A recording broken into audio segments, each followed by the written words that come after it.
So in this video I am going to talk about कि श्रुति ने कैसे Canva की फील्ड में फ्रीलांसिंग सीखी और उन्होंने एक प्रोजेक्ट तो अपना ऐसा भी उठाया जिसमें उन्होंने 2 लाख से ज़्यादा तक अर्न किए। सो टू नो कि एग्जैक्टली उन्होंने ऐसा कैसे किया, आप वीडियो में बने रहिए। So if you are someone जो कॉलेज में है या वर्किंग प्रोफेशनल है या जिसके पास थोड़ा सा भी स्पेयर टाइम है, फ्री टाइम है, तो वो साइड हसल करके ऐसे पैसे कमा सकता है कैनवा के through. So if you have the skill of Canva, if you have the skill of graphic designing, then you can go into the Canva. और आपको मैं इस वीडियो में एग्जैक्टली यही बताने वाला हूँ कि आप कैनवा की मदद से कैसे पैसे अर्न कर सकते हो। If you are into that, then this video is exactly for you. शुरू करने से पहले मैं बस आपको इतना बोलूँगा कि जो मैं पॉडकास्ट करता हूँ ना, it takes lots of hard work. सबसे पहले आप गेस्ट को बुलाओ, टाइम शेड्यूल मैच नहीं करता तो वो फिर मना कर देते हैं, एडिटिंग करो, फिर उसको बार बार देखो कि उसमें कहीं प्रॉब्लम तो नहीं हो रही है। तो it takes lots of hard work and अभी मैं से कोई पैसे नहीं कमा रहा हूँ, it is just for you. So I think you will make it big.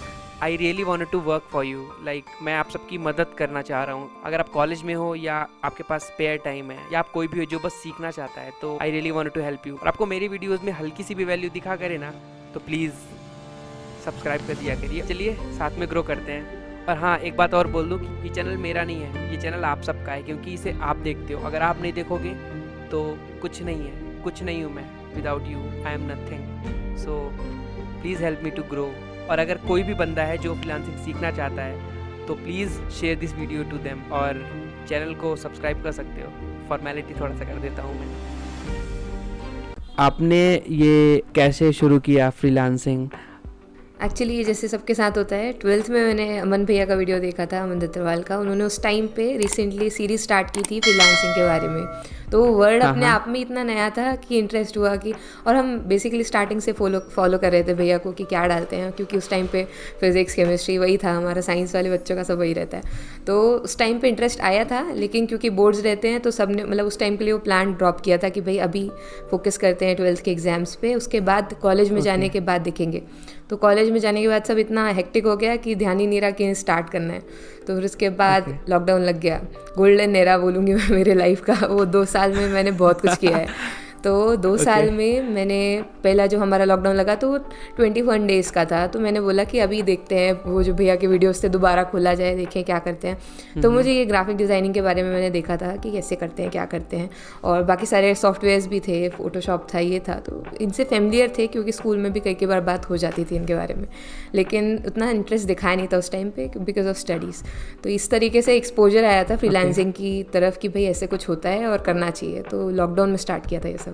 अभी नेक्स्ट क्वेश्चन मैं ये पूछूंगा आपसे कि ये जो पॉडकास्ट बेसिकली ओरिएंटेड है, एक बिगनर है, मैं बिगनर हूँ, भी मैं कुछ नहीं जानता, मैं कहाँ से क्या शुरू करूँ, कौन कौन से स्टेप होते हैं एक फ्रीलांसर से लेके एक आपके हाथ में जब पैसे आते हैं तब तक? तो मेरी अगर मैं जर्नी बोलूँगी तो उसमें बहुत सारे हिट एंड ट्रायल थे, क्योंकि पता कुछ नहीं था, बट हाँ ये करना है ऐसा था, या इसको देखते हैं, करना भी नहीं है, इसको देखते हैं करके, ऐसा वाला सिस्टम था। और उस टाइम पे, उस पॉइंट ऑफ टाइम पे सोचा भी नहीं था कि इससे पैसे आ सकते हैं, बिकॉज मेरे आजू बाजू के जितने भी लोग हैं उन्होंने कभी इस चीज़ को ट्राई नहीं किया है। अपन पहली बार जा रहे हैं तो ऐसा कुछ होता है, ऐसी चीज़ें एग्जिस्ट करती हैं, इससे करियर बनाया जा सकता है, वो सब कुछ दिमाग में था ही नहीं, बस करना चाहिए, ऐसा था। तो मेरी जर्नी में सबसे पहले मैंने अगर स्टार्ट किया तो मैंने जो 3 काम मेरे पहले डाले थे फाइवर पे, वही मेरे ज़िंदगी का सबसे पहला काम था। मतलब जो गिग में इमेज डाली थी वही। तो मतलब ऐसे पहले से कुछ पता नहीं था, बस सीखते गए और करते गए तुरंत में। लोग बोलते ना प्रैक्टिस करेंगे, सीख जाएंगे, उसके बाद स्टार्ट करेंगे।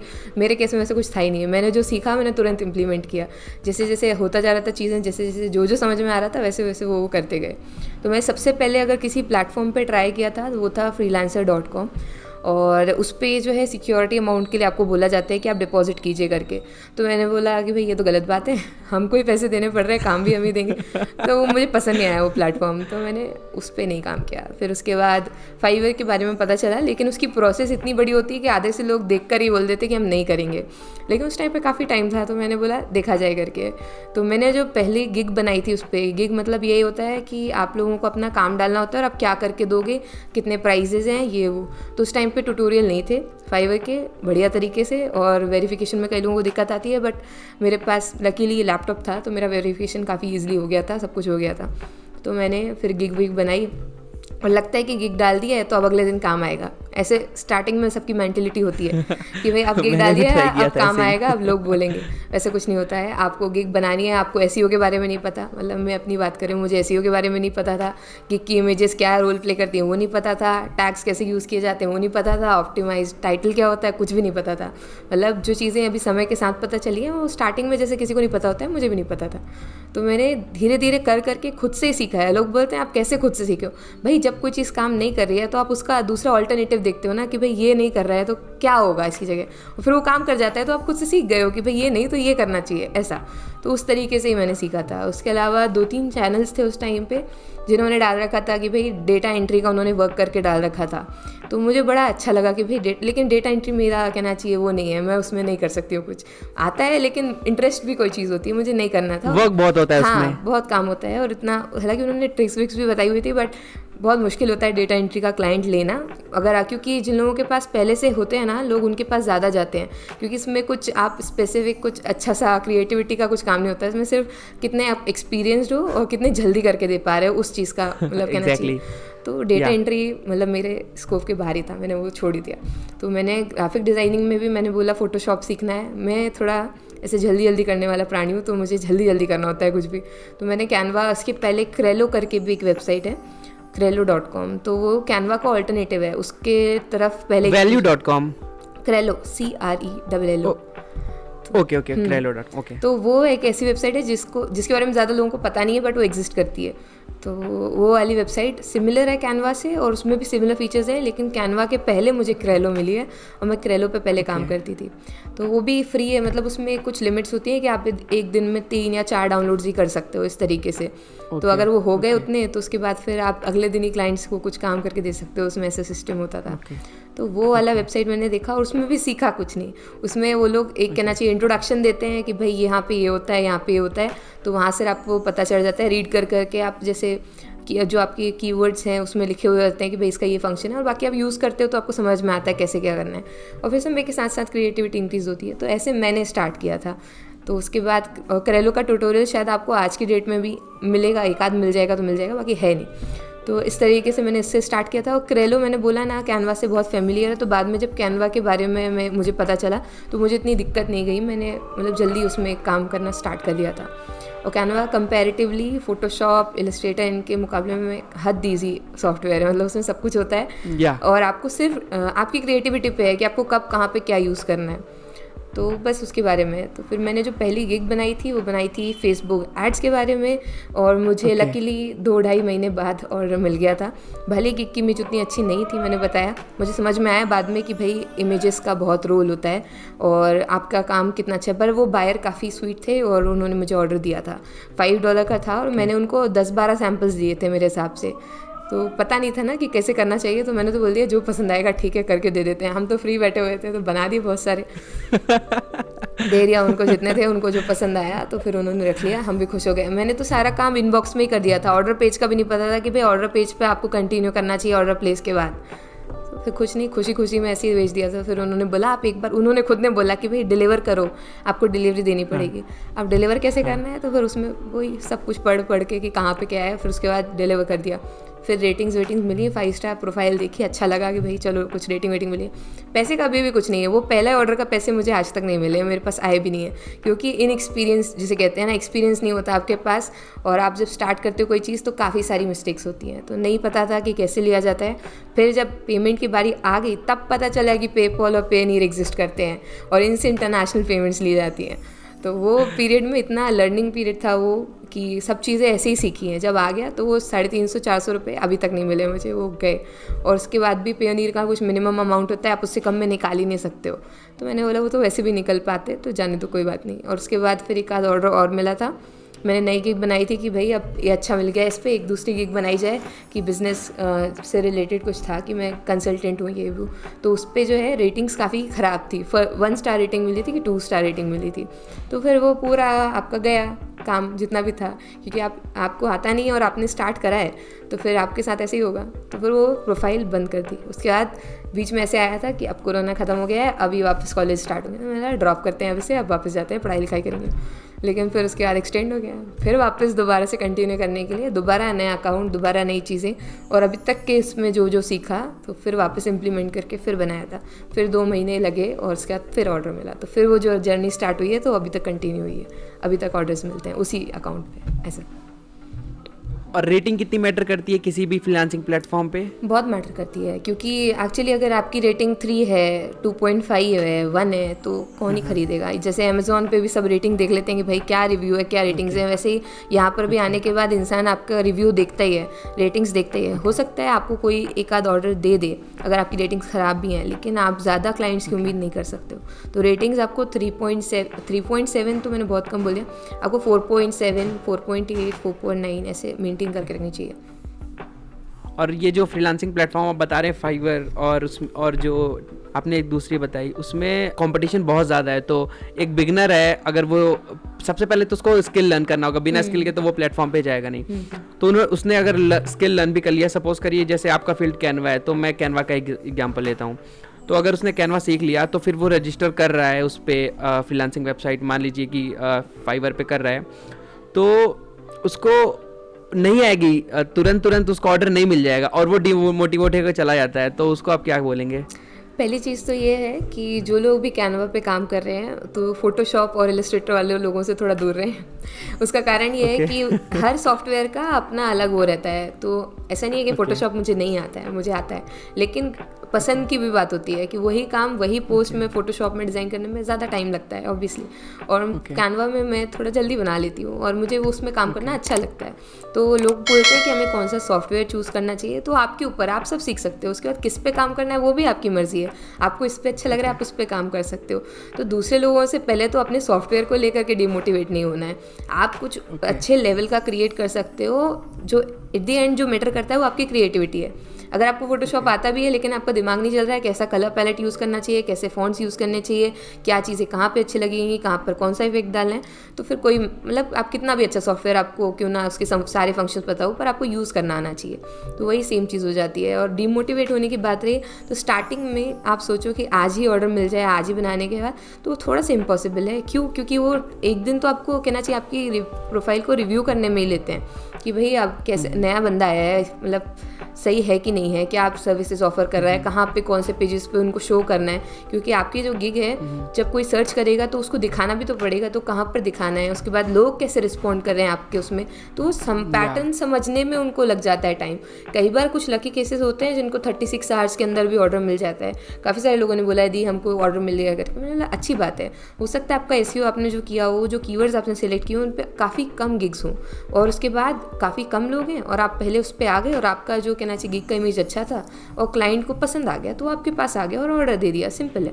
लेकिन नहीं, ऐसे हर केसेस में नहीं होता है। तो आपको डिमोटिवेट इसलिए नहीं होना है क्योंकि पेशेंस हर जगह पे रखना पड़ता है। मुझे 2-2.5 महीने बाद ऑर्डर मिला है, किसी को 6 महीने बाद भी मिला है, तो ऐसा नहीं है कि बीच में छोड़ देना है। इसके अलावा सिर्फ एक जगह पर डिपेंडेंट रहने से भी काम नहीं बनता है। आपको पहले तो समझना पड़ेगा कि कौन सा प्लेटफॉर्म आपके लिए काम कर रहे हैं। हो सकता है आप काफ़ी अच्छे से किसी को कन्विंस करने में हो, तो आप अपवर्क पे जाके डायरेक्ट प्रपोजल्स क्यों नहीं लिखते हो, आपके चांसेस वहाँ पे ज़्यादा रहेंगे, राइट। तो आपको अपवर्क पे जाके काम करना चाहिए। आपको अगर आप पेशेंस आपके अंदर है और आप काम कर सकते हो और आपको लगता है कि आप अपनी गिग को अपडेट कर सकते हो कंपटीशन के साथ और वेट कर सकते हो क्लाइंट्स का, और एक बार जब क्लाइंट आ जाता है तो आप उसको रिटेन करना आना चाहिए। आपको हर बार नए क्लाइंट को ढूंढने से अच्छा है कि एक बार जो आपके पास क्लाइंट आ गया है उसको कैसे लंबे समय तक आप उससे काम ले सकते हो।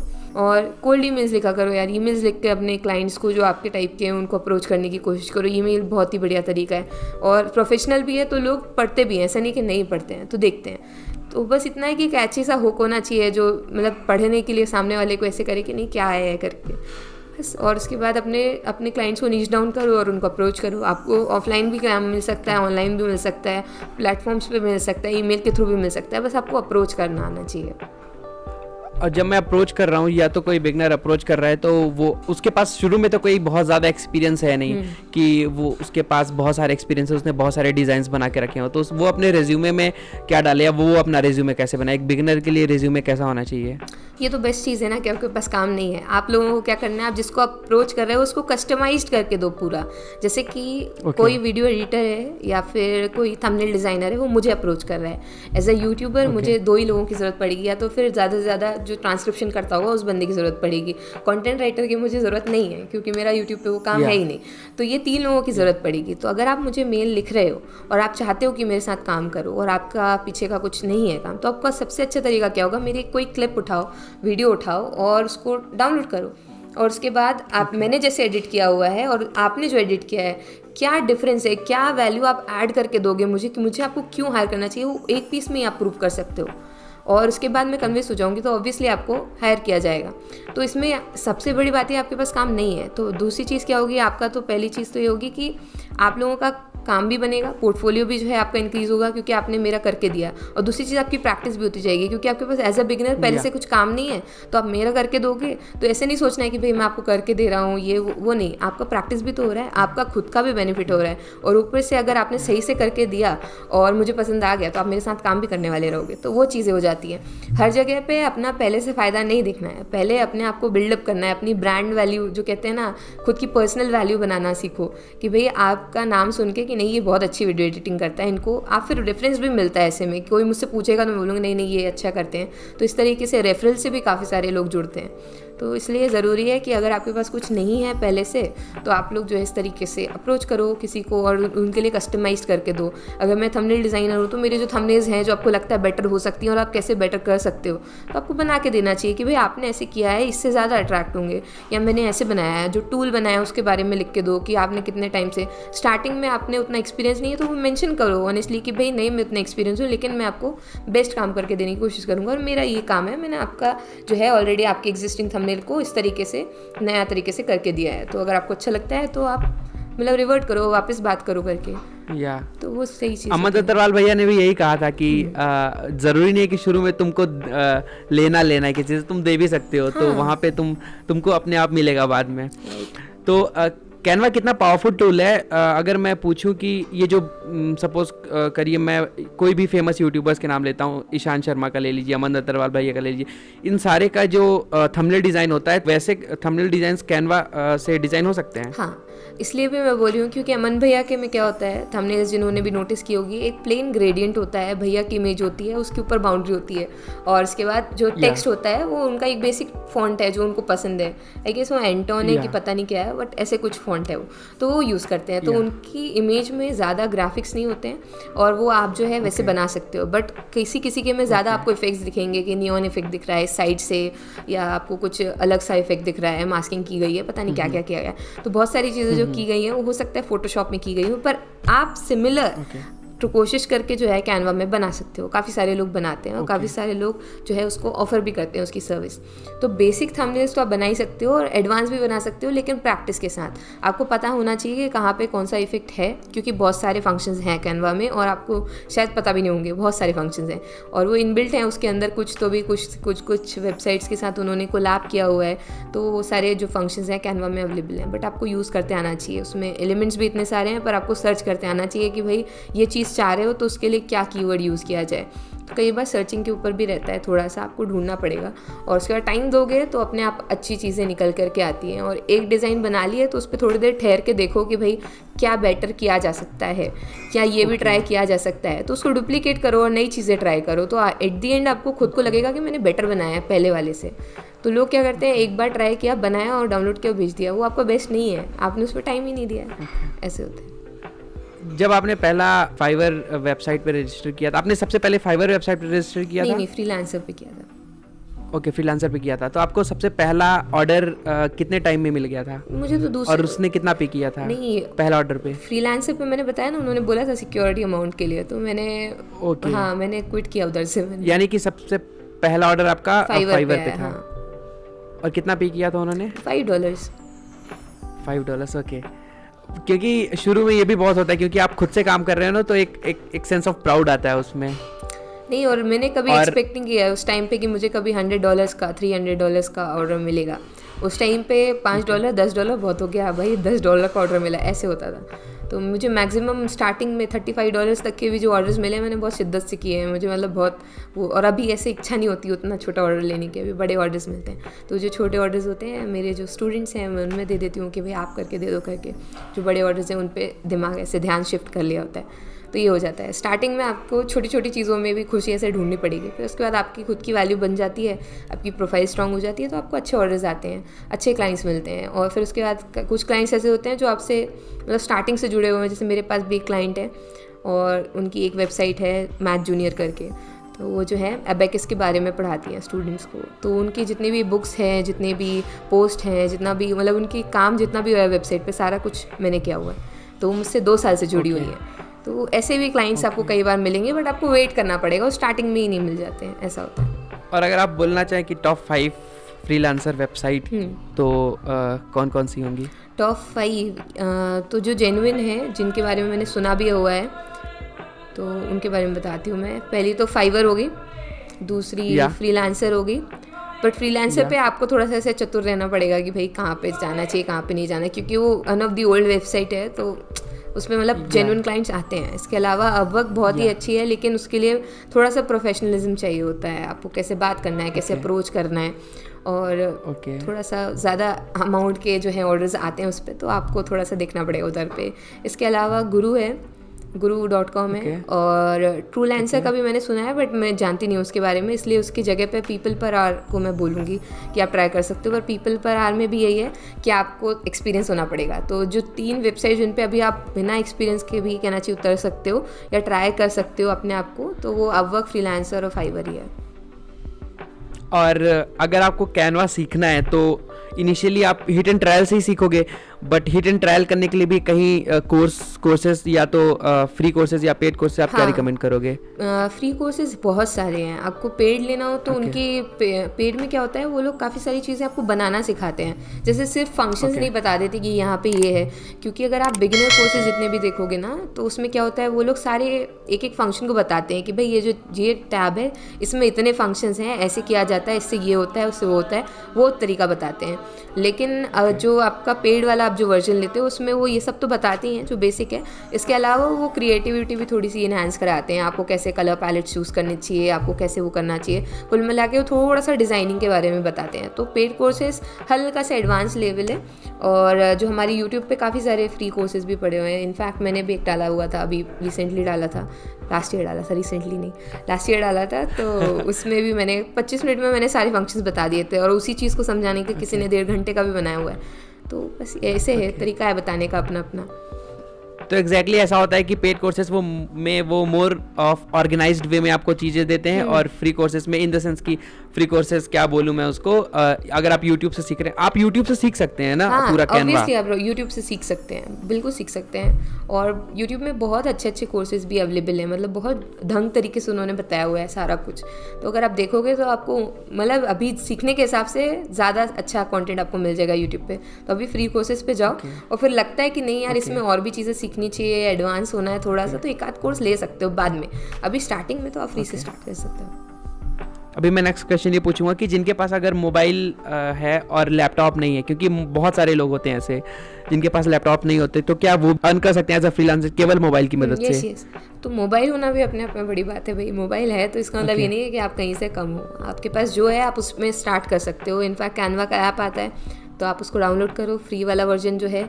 बस प्रो एलिमेंट्स यूज़ नहीं करना अगर आप खरीद नहीं रहे हो उसका वर्जन, उसका कुछ मंथली सब्सक्रिप्शन होता है। तो just use the free elements, और उसके बाद आप काफ़ी बढ़िया चीज़ें क्रिएट कर सकते हो उससे, और आप फ्री यूज़ क्योंकि बहुत सारे मिसकॉन्सेप्शंस होते हैं कि आप मेरे पास लैपटॉप नहीं है, मैं नहीं कर पाऊंगा, या मेरे पास ये नहीं है, वो नहीं है, ऐसा करके। नहीं, काफ़ी सारे लोग हैं जो ऐसे सोचते हैं कि नहीं करा जा सकता है फ़ोन से, लेकिन किया जा सकता है।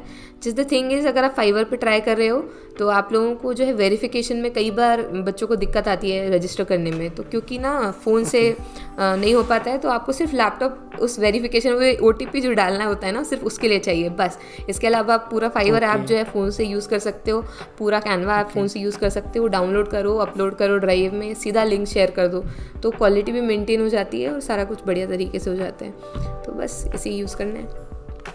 और अगर मेरे को बहुत ही ज़्यादा एडवांस्ड चीज़ें बनानी है, बहुत अच्छे डिज़ाइंस बनाने हैं, लोगोस पोस्टर्स बनाए, तो क्या मुझे ज़रूरी है कि मैं कैनवा प्रो लूँ या मैं सब्सक्रिप्शन लूँ, या वो फ्री वर्जन में भी हो सकता है? फ्री वर्जन में भी हो सकते हैं ऑब्वियसली। आपको बस मैंने बोला ना, सब आपकी क्रिएटिविटी के ऊपर है, और हर चीज़ का ऑल्टरनेटिव है, हर चीज़ का ऑल्टरनेटिव है। अगर आपको लग रहा है कि ये एलिमेंट यहाँ पर प्रेजेंट नहीं है, तो आपको ढूंढना आना चाहिए। आप गूगल पे जाओ, सर्च करो कि भाई फ्री स्टॉक्स इमेजेस के लिए इतने सारे ऑप्शंस हैं, वहाँ से जाओ, सिमिलर एलिमेंट ढूंढो, डाउनलोड करो, अपलोड करो।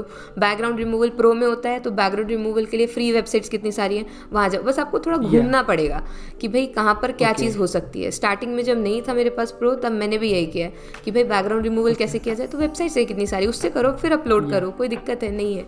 लेकिन करना नहीं पसंद करते, वो बात अलग हो जाती है। करना चाहिए ऐसे, इधर उधर थोड़ा घूम घाम के आपको सब कुछ मिलेगा ऐसा। और अगर मैं पूछूं कि जो बिगनर्स हैं वो इनिशियली बहुत सारे मिस्टेक्स करते हैं, अगर आप बता सकें कि वो क्या अवॉइड कर सकते हैं, कोई भी 3-4 मिस्टेक्स जो आपने भी की होगी, आप अपने एक्सपीरियंस से बता दीजिए। मेरी जर्नी तो पूरी मिस्टेक्स वाली ही है कुछ ऐसे कुछ किया ही नहीं है, सीख के सभी मिस्टेक्स थी, मैंने बताया स्टार्टिंग में, उसी से आप सीख सकते हो। मतलब पहले थोड़ा सा एक्सपीरियंस लेना चाहिए, ओब्वियसली ऐसी जैसे मैंने शुरू किया वैसे नहीं करना चाहिए, फिर बाद में वरना अकाउंट क्लोज करके दोबारा स्टार्ट करना पड़ता है। लेकिन ये सारी चीज़ें ही है, थोड़ा सा देखना पड़ता है। और इसके अलावा स्कैम्स के लिए नहीं जाना है यार, कि किसी ने बोला कि आप 20% पेमेंट एडवांस में दे दो। मतलब खुद लॉजिकली सोचना चाहिए, हम क्यों पेमेंट देंगे, पहले हम काम करके देने वाले हैं, हमारा रिस्क है, और पैसे भी हम ही दे दें। तो वो चीज़ थोड़ा सा देख करके कि भाई हम पेमेंट नहीं देना है किसी को भी। और जो ऑफिशियल वेबसाइट्स हैं, काफ़ी सारे बच्चों का मैसेज आता है कि दी इन्होंने बोला है कि टेलीग्राम पे आ जाओ, हम ऐसे बताते वैसे बताते। मैंने कहा जाने में कोई दिक्कत नहीं है, जाओ खूब बात करो, लेकिन जब कोई लिंक्स अगर वो प्रोवाइड करते हैं, क्योंकि हैक होने के चांसेस होते हैं, और आप इतने डिजिटल एरा में रह रहे हो, इतने एडवांस्ड उसमें रह रहे हो कि आप आराम से हो जाओगे, आपको समझ में नहीं आएगा, और जब तक समझोगे हो सकता है देर हो जाए। तो इसलिए जो है इन सब चीज़ों से बचने का यही उपाय है कि भाई ऑफिशियल जो वेबसाइट है जहाँ पे आप काम कर रहे हो, जहाँ पे सारी एक एक एक्टिविटी को नोट किया जाता है, उसको छोड़ के मत जाओ। और अगर जा रहे हो तो डोंट ओपन एनी लिंक, या अपना पर्सनल डिटेल्स कुछ मत दो, या कुछ अमाउंट वो बोल रहे हैं तो मत डिपॉजिट करो, ठीक है। उनको बोलो कि भाई आपको ऑर्डर प्लेस करना है, भले ही वो 20% रिडक्शन हो रहा है उस टाइम पे, आपको प्लेटफॉर्म जो फीस चार्ज करता है, बट वो आपको सेफ्टी प्रोवाइड करते हैं। और क्योंकि आप बिगिनर हो तो आपको नहीं उतना समझ में आ रहा है, तो मैं मेरी एडवाइस रहेगी कि आप वहाँ पर काम करो। जब आपको थोड़ा एक्सपीरियंस आ जाएगा, आपको समझ में आ जाएगा कि भाई कैसे जज किया जाता है किसी भी टेक्स्ट के थ्रू, क्योंकि सामने इन पर्सन तो आ नहीं रहा है, उसकी टोन समझ में आ नहीं रही है, तो कैसे जज करोगे टेक्स्ट अकेले के उसमें कि वो किस वे में बोल रहा है। तो इसलिए जो है थोड़ा सा ज़रूरी है। और इसके अलावा कन्वर्सेशन इंपॉर्टेंट है यार, कन्वर्सेशन आपको आना चाहिए। कई बार क्लाइंट्स आते हैं लेकिन वो कन्वर्ट नहीं होते हैं, आपको ऑर्डर नहीं देते हैं, वो आपकी बात करने के कारण, बात करने के तरीके के कारण। मैंने बोला ना, आप कैसे बोल रहे हो उनको नहीं समझ में आ रहा है ना, वो तो आपको देख नहीं पा रहे हैं। तो आपको जो है अपने टेक्स्ट के थ्रू उनको फील कराना है कि आप कितने फ्रेंडली हो, आप कितने प्रोफेशनल हो, और आप कितना अच्छा काम करके दे सकते हो। तो वो सारी चीज़ें जो है आपको कन्वर्सेशन में थोड़ा सा अपना इम्प्रूवमेंट लाना पड़ेगा, ताकि आप कन्वर्ट करा पाओ अगर आपके पास कोई आता है तो। बस यही सारी चीज़ें हैं। और ये कन्वर्सेशन मेरे हिसाब से, देखिए कोल्ड मेलिंग मैंने भी बहुत सारी की, मैं आपको कोल्ड मेल के थ्रू ही रीच आउट किया हूँ। तो सबसे पहला चीज़ होता है कि जो सब्जेक्ट टैग होता है वो बहुत ही ज़्यादा इंटरेस्टिंग होना चाहिए, नहीं तो कोई क्यों देखेगा, उनके में 1000 मेल आते रहते हैं, कोई भी नहीं देखेगा आपका मेल। तो कन्वर्सेशन में अगर आप बिगनर हो और फ्रीलांसिंग कर रहे हो तो कोल्ड मेल मेरे लाइफ में तो बहुत इंपॉर्टेंट रखता है, क्योंकि मैं जो भी कर रहा हूँ फिलहाल, मैं जहाँ पे हूँ अभी जो भी कर रहा हूँ, मैं हर चीज़ कोल्ड मेल के थ्रू करता हूँ। मैंने हरीश को भी कोल्ड मेल के थ्रू रीच आउट किया, मैंने बहुत लोगों को कोल्ड मेल के थ्रू रीच आउट किया। और कोल्ड मेल लिखने का भी एक आर्ट होता है, वो शुरू में नहीं आ जाता, बस आपको बस करते रहना पड़ता है, वो धीरे धीरे करके वो कोल्ड मेलिंग आ जाती है। अभी तक आपने, अगर मैं पूछूं कि फ्रीलांसिंग से, क्योंकि बहुत सारे लोग फ्रीलांसिंग में आते हैं और वो सोचते हैं कि मैं पैसे ही पैसे होंगे, वो जो मीम है ना, पैसे ही पैसे वाले वाली चीज़। तो कितना आप अर्न कर सकते हो, क्या लिमिट है फ्रीलांसिंग में, और आपने अभी तक कितना हाईएस्ट अर्न किया है? लिमिट तो कुछ नहीं है, लिमिट तो आपकी मेहनत के ऊपर, आप कितना काम कर पा रहे हो। एज ए कॉलेज स्टूडेंट आप अगर ज़्यादा टाइम दे रहे हो इसको, तो मिनिमम आप 50,000 अर्न कर सकते हो, बट एज अ बिगिनर 10,000 भी बुरा अमाउंट नहीं है। तो वो चीज़ है कि आप स्टार्ट करते समय उतना अर्न कर सकते हो।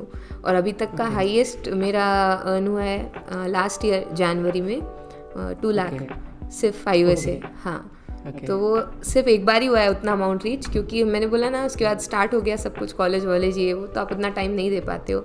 और प्राइमरी गोल हमेशा से स्टडीज़ रहा है, तो उसके लिए ये तो कोविड के कारण ये सब इतना अच्छा हो गया कि भाई ये कर लिया हमने, ये चीज़ें एक्सपीरियंस के लिए स्टार्ट की थी और अभी कंटिन्यू कर रहे हैं। तो अभी बाकी यही है कि आप जितना टाइम देते हो, जितना आप उस पर मेहनत करोगे, जितनी चीज़ें आप, जितने आपको क्लाइंट्स अप्रोच करने की आपको इच्छा है, जैसे मैंने बोला अभी तक मैंने एक भी कोल्ड ईमेल नहीं लिखी है, ना किसी क्लाइंट को, ना किसी यूट्यूबर को, ना किसी को।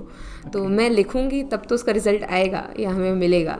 किसी को अप्रोच ही नहीं किया है अभी तक। तो जब ये एक बार सब चीज़ें ख़त्म होंगी इसके बाद स्टार्ट करेंगे कॉलेज के बाद। बट अभी आप कॉलेज में हो और एक क्वालिटी वर्क डिलीवर करना, और ये आप कैसे मैनेज करते हो उसको? मैं ना थोड़ा सा ऐसे एडवांस में प्लान कर लेती हूँ कि भाई अब जैसे मेरे 4 महीने का इंटर्नशिप आने वाला है, मैं बाहर जाने वाली हूँ, घर पे नहीं रहूँगी, तो क्वालिटी थोड़ी सी, इतना सारा सेटअप लेके जाना, माइक्स ये वो पॉसिबल नहीं है। घर पे ही अच्छा लगता है ये सारा करना, और बाहर बहुत डिस्टर्बेंस होता है, और आप दोस्तों के साथ होते हो तो अपना अलग से सेपरेट उनसे रह करके टाइम निकालना मुश्किल होता है। तो इसलिए मैं पहले से प्लान कर लेती हूँ कि भाई अब जाने वाला है, तो मैं हर वीक में एक वीडियो डालती हूँ। तो अभी जो जितने एक हफ्ता अगर मैं घर पे हूँ तो 10-12 वीडियोस आपको शूट करने हैं, मतलब करने हैं। 2 दिन कंटेंट लिखो, 2 दिन वो करो।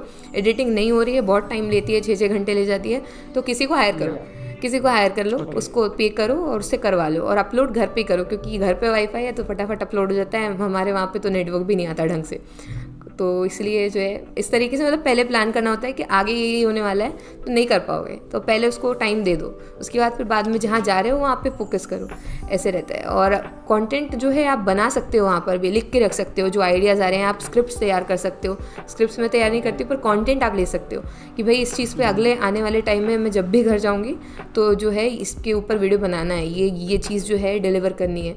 जब कमेंट्स के आप रिप्लाई करते हो वहाँ पर जो एंगेजमेंट होती है ऑडियंस के साथ, तो पता चलता है कि भाई दीदी इसके बारे में बता दो, ये कर दो, ये नहीं आ रहा है, तो उसके बारे में उस टाइम पे ही लिख लो कि भाई ऐसे ऐसे करना है। तो वो एक अलग प्रिपरेशन टाइम चला जाता है, और जिसके कारण कंटेंट क्रिएशन में थोड़ी सी सहूलियत हो जाती है, क्योंकि आपको पहले से पता है आपको बनाना क्या है और किसके बारे में बोलना है। और मुझे प्रिपेयर करने के लिए इसलिए ज़रूरत नहीं पड़ती क्योंकि ये सब चीज़ें कहीं से सीखी हुई नहीं है, वो मैंने खुद एक्सपीरियंस किया, तो वो अंदर से आता है कि ऐसे ऐसे बताना चाहिए, तो वो चीज़ हो जाती है। अभी आप कहीं से सीखोगे उसके बाद बताओगे तो अलग चीज़ होती है, आपने खुद एक्सपीरियंस करके सीखा है तो वो चीज़ अलग हो जाती है। तो वो मैं अपना बताती हूँ, तो इसलिए मुझे स्क्रिप्ट नहीं बनानी पड़ती, मैं ऐसे बहते बहते पता नहीं क्या क्या बता देती हूँ, तो वो चीज़ होती है। ये मेरा लास्ट क्वेश्चन है कि अगर, बहुत ही स्पेशल क्वेश्चन भी है, अगर आप फ्रीलांसर नहीं होते, या तो आप अगर साइड वाइज में फ्रीलांसर नहीं कर रहे होते, तो आप क्या करते हैं? मैं कुछ भी नहीं करती, मैं अपनी स्टडीज़ कर रही होती। मैंने तो ये सोचा भी नहीं था कि मैं ये करने वाली हूँ ऑनेस्टली। उसके बाद स्टार्ट किया था, तो मैंने जो पहला वीडियो यूट्यूब का शूट किया था, तो मेरी फ्रेंड है, उसका नाम दीप्ति है, मैंने उसको भेजा था, मैंने देखिए कैसा लग रहा है, ऐसे ही ऊपर, मतलब छुट्टियाँ थी गर्मियों की, तो उसमें ऊपर ही आके मैंने शूट किया हुआ था। मैंने बोला मेरे रूम में कि भाई अच्छा लग रहा है क्या दीपू, तो उसने बोला कि हाँ नहीं अच्छा है, बढ़िया है, तो डाल के देख। और लकीली वो फर्स्ट वीडियो जो है अभी उसमें मिलियन व्यूज़ हैं, मतलब पहला वीडियो था वो मेरे चैनल का, और इतनी गजब की ग्रोथ हुई उसमें। और वो डालने के पहले मैं सीरियस थी कि अगर ये मतलब यूट्यूबर वाला चीज़ कि नहीं यार अभी अमन भैया का एक बार तो इंटरव्यू हम भी लेंगे, ऐसा वाला, तो मैंने जो है वो सोच करके डाला था। तो उसके लिए मैंने पहले SEO सीखा डालने के पहले। वो वीडियो रेडी है पर अभी डालने की इच्छा नहीं हो रही थी, क्यों? क्योंकि आता नहीं है, वीडियो चलना चाहिए लोगों को, क्योंकि बनाया है तो दिखना चाहिए किसी को।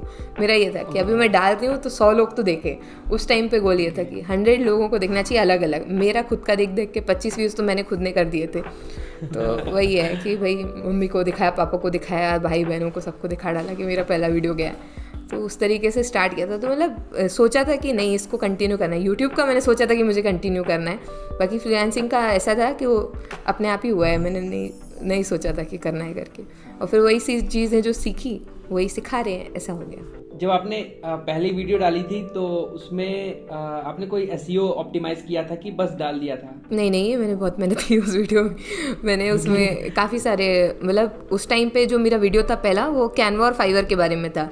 मैंने बोला ना, उससे रिलेटेड कंटेंट आपको काफ़ी कम मिलेगा, ऑथेंटिक कंटेंट आपको काफ़ी कम मिलेगा, रियल कंटेंट काफ़ी कम मिलेगा। और कोई करके दिखा रहा हो लाइव कि कैसे किया हमने, कैसे डिलीवर किया, कैसे होता है, वो प्रोसेस जानने की जो है लोगों में बहुत हो रहता है कि कैसे होता होगा, क्योंकि मुझे खुद को लगता है कि भाई कैसे होता होगा। तो वो चीज़ आप जब दिखा रहे हो सामने वाले को और वो अवेलेबल नहीं है तो ऑब्वियसली देखेंगे आप ये चीज़ को। तो वो अपने आप ही कहना चाहिए जो रैंक हुआ वो वीडियो, जब उस पर 100-200 व्यूज़ भी थे ना, तब भी वो रैंक हो रहा था दूसरे तीसरे नंबर पे। तो वो बहुत बड़ी बात थी, क्योंकि आपकी वीडियोस पे कुछ नामात्र के वीडियोस हैं और आपकी वीडियो रैंक कर रही है किसी पर्टिकुलर कीवर्ड पे, कि कोई सर्च कर रहा है कैनवा एंड फाइवर तो श्रुति राजपूत 3rd नंबर पे। तो मेरे लिए तो वही विन विन सिचुएशन थी कि भाई नहीं, काम कर रहा है एसईओ, अपन ने अच्छे से सीखा हुआ है। तो बस इतना था। और बाकी थंबनेल अच्छी सी बनाई थी कि भाई जो कहना चाहिए कितना अमाउंट अगर आप डाल देते हो ना थंबनेल में तो ज़्यादा अट्रैक्ट करते हैं। बाकी मुझे डालना पसंद नहीं है, क्योंकि फिर जो सामने वाला ऑडियंस आती है वो थोड़ी सी उस तरीके की आ जाती है कि सिर्फ पैसे बता दो कि कैसे अर्न किए जाते हैं, सीखने का जो कहना चाहिए चीज़ होती है वो कम हो जाती है। तो वो मैंने धीरे धीरे कम कर दिया है। और मैंने क्लिकबिट अभी तक अपने चैनल पर कभी यूज़ ही नहीं किया है। मैंने डाला है हाउ आई अर्न $10, मैंने कैसे कमाए। मैं ये नहीं बोल रही हूँ आप भी ऐसे करोगे तो कमा सकते हो, मैंने अपना बताया एक्सपीरियंस, मैंने अपना शेयर किया है, वो मेरे साथ हुआ है। और सबके साथ अलग अलग होता है भाई, किसी के हो सकता है वो पहली बार में $25 कमा रहा हो, पर मेरे साथ तो $10 वाला ही किस्सा हुआ है। तो मैंने उसका बताया, मैंने इस तरीके से स्टार्ट किया था अपना। तो पहला वीडियो काफ़ी बढ़िया चला था, उसके बाद से मैंने फिर धीरे धीरे स्टार्ट किया, तो वो अभी बढ़िया चल रहा है। Thanks for watching this video, it means a lot to me, thank you. अगर आप नहीं देखोगे तो आई थिंक कि मेरा चैनल कुछ भी नहीं है। और हाँ, please tell in the comment section कि आपको इस वीडियो की बेस्ट पार्ट कौन सी लगी, या आप क्या एक्सपेक्ट करते हो मोर इस वीडियो से। तो मैं उसे पार्ट 2 में बना दूंगा, या मैं आपको किसी न किसी तरीके से उसे डिलीवर कर दूंगा वो इन्फॉर्मेशन जो आपको ज़रूरत होगी। एंड या please share this video to anyone who really needs this, जो फ्रीलांसिंग करना चाहता है, आपके फ्रेंड हो, आपके फैमिली में कोई आपके कजन्स हो, anyone, just share this video to them, ताकि उनकी थोड़ी सी भी मदद हो जाए ना। तो मेरा ये वीडियो बनाना, मेरा ये पॉडकास्टिंग करना, it's successful. Otherwise I just can't do anything without you all. Thanks, चलते हैं, टाटा, बाय बाय, ख्याल रखिएगा, मिलते हैं नेक्स्ट वीडियो में।